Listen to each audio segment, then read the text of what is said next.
তদন্ত তদারকি, ওখানে ঘটনাস্থল পরিদর্শন, বিভিন্ন তথ্য প্রযুক্তির ব্যবহারের মাধ্যমে আমরা কার্যক্রম সম্পন্ন করি। এ অবস্থায় ভিকটিমের ভাই যে একটা মামলা করে ওখানে অভিযোগ করে, অভিযোগের বিরুদ্ধে মামলা হয়, সেখানে তারা পিসিএল এর বিভিন্ন কর্মচারী সহ ওখানকে একজনকে ধরে অভিযোগ করে মামলা রুজু করে। আমরা ঘটনার আমাদের ঊর্ধ্বতন কর্তৃপক্ষের নির্দেশনা বিষয়ে অবগত করি এবং তাদের নির্দেশনা অনুসারে আমরা তদন্ত করে গতকাল রাত্রে এখান থেকে টিম ঢাকার উদ্দেশ্যে রওনা হয়। ঢাকার কেরানীপাড়া শাকিনস্থ কামরাঙ্গীর চরে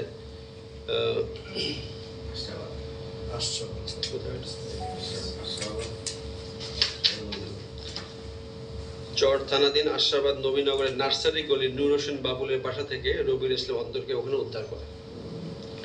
এটা বেসিক্যালি ঢাকা মেট্রোপলিটন পুলিশের এলাকা।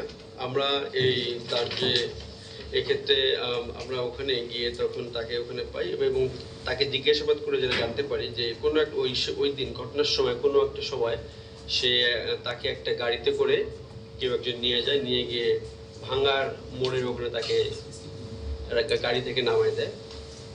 এরপর সে অন্য একটা বাসে করে সে ঢাকা যায়। ঢাকা গিয়ে বঙ্গভবনের পাশে একটা জায়গায় নামে।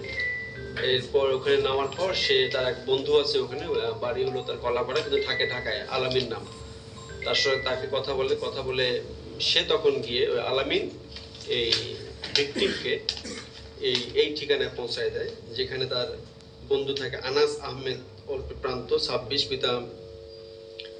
পিতা মালিক শান 55 ওয়ার্ড আশরাবাদ নবীনগর, থানা কামরাঙ্গীরচর, জেলা ঢাকা। তারা ওই বাসায় থাকে, তার কাছে দিয়ে যায়।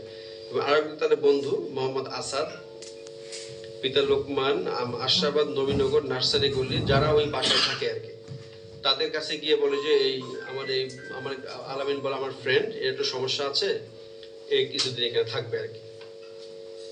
এরপর তারা সরল বিশ্বাসে তাকে সেখানে রাখে। এরপর সে ওখানে থাকে শুক্রবার সারাদিন থাকে রাত, এবং শনিবার গতকাল সারাদিন এবং রাত থাকে।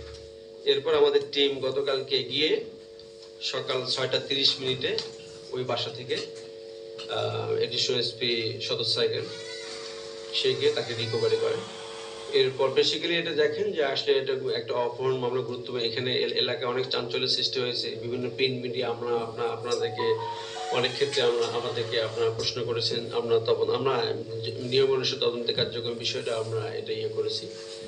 এখন আমরা ফাইনালি আমাদের মূল ছিল যে আমার ভিকটিমকে আসলে আমাদের আগে দরকার। আলহামদুলিল্লাহ ভিকটিমকে আমরা জীবিত সুন্দরভাবে রিকভারি করেছি। পাশাপাশি এই ঘটনার যেটা এখন পর্যন্ত আমাদের তদন্তে এসে সেটা আপনাদের কাছে প্রকাশ করলাম। সামগ্রিক বিষয়টিকে পরবর্তীতে আমরা তদন্ত সম্পূর্ণ সবাইকে আমরা পরবর্তীতে এটার সমাপ্তি শেষ করতে পারবো বলে আশা করি। আপনাদেরকে ধন্যবাদ।